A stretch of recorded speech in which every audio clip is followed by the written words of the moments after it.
मेरे काफी परीक्षण हुए, एमआर हुई, पेट सीटी हुई, ब्लड टेस्ट हुए, तो अंतिम निष्कर्ष ये निकला कि मुझे रक्त का कैंसर है, यानी ब्लड कैंसर है। नमस्कार साथियों, आज मैं आपको एक ऐसा समाचार बताने जा रहा हूं जिस समाचार को सुनकर देश के कट्टरपंथियों के जिहादियों, लव जिहाद और लैंड जिहाद करने वालों के मन में खुशी की लहर दौड़ जाएगी। लेकिन हो सकता है इस समाचार को सुनने के बाद मेरे जो मित्र हैं, मेरे शुभ चिंतक हैं, मेरे फॉलोवर्स हैं,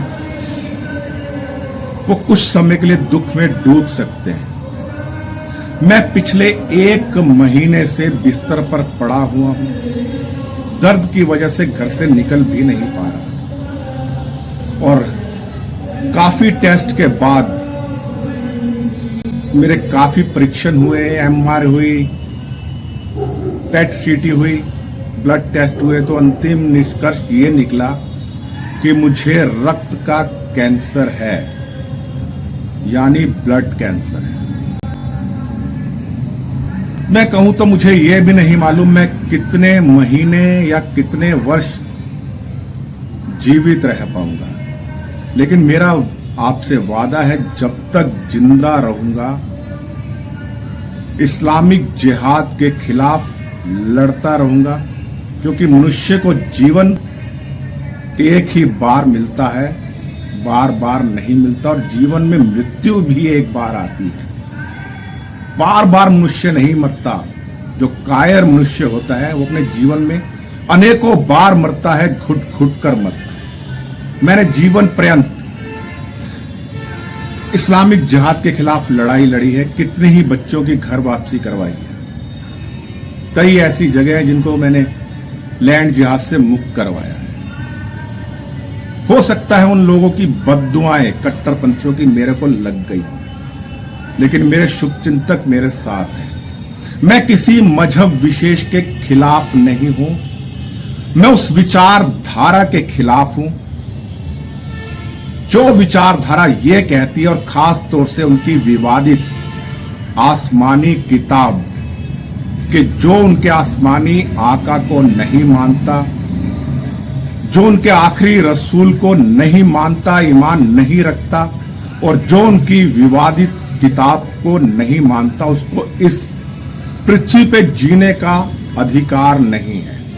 मैं पूछना चाहता हूं इन कट्टरपंथियों से, आप भी ये मानते होंगे ये पृथ्वी अल्लाह, गॉड, श्री परमात्मा वाहे गुरु ने बनाई है, यानी एक परम शक्ति ने बनाई है। जब एक परम शक्ति ने हम सबको पैदा किया है, तो पृथ्वी पर, इस तमाम धरती पर केवल आपको ही जीने का अधिकार क्यों है, ये मैं नहीं कहता, आपकी विवादित आसमानी किताब की कुछ आयतों में लिखा हुआ है।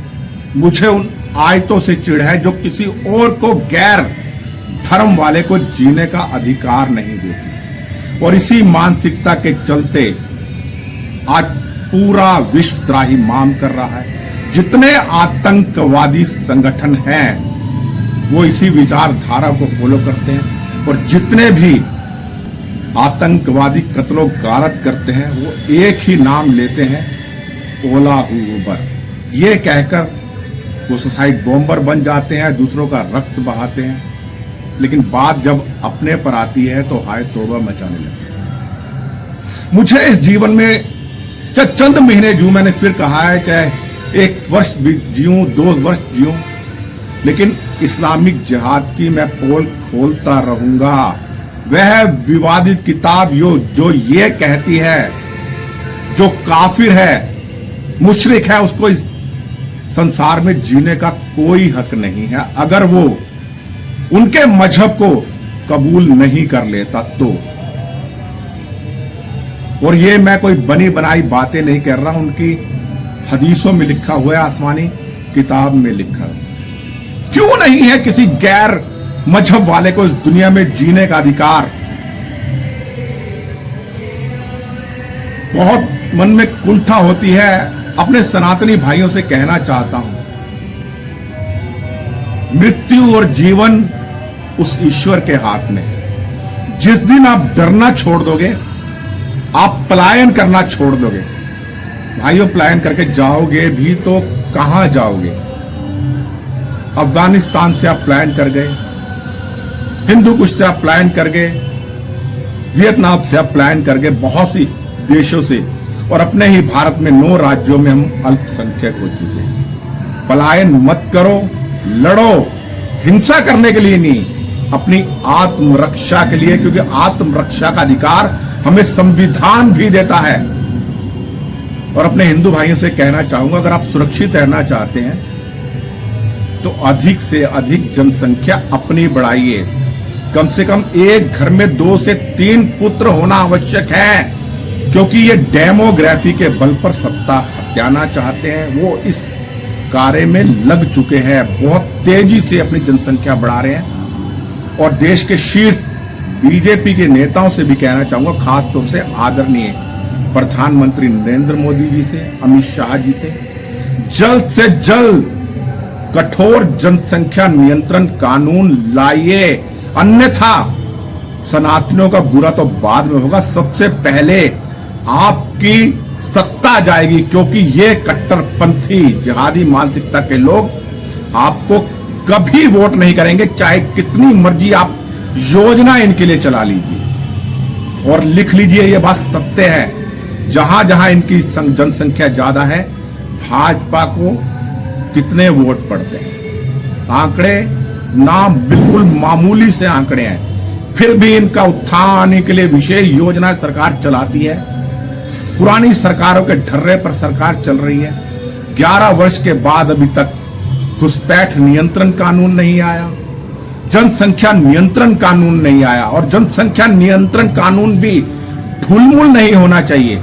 अगर 2026 या 2027 के बाद एक तारीख निर्धारित कीजिए, जिस व्यक्ति के घर में, दंपति के घर में 2 से ज्यादा बच्चे होंगे, उनकी सभी सरकारी सुविधाएं छीन ली जाएंगी, चाहे वो राशन की हो, चाहे स्वास्थ्य सुविधा। और सबसे बड़ा, जब तक इनका वोट बैंक का अधिकार, मताधिकार आप इनसे नहीं छीनेंगे, ये लोग सुधरने वाले नहीं हैं।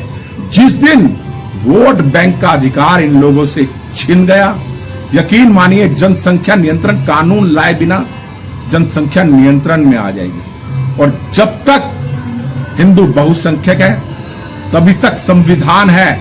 जिस दिन यह बहुसंख्यक हो गए, उस दिन संविधान की किताब को रद्दी की टोकरी में फेंक देंगे या जला दिया जाएगा, और शरिया कानून इस देश में लागू हो जाएगा।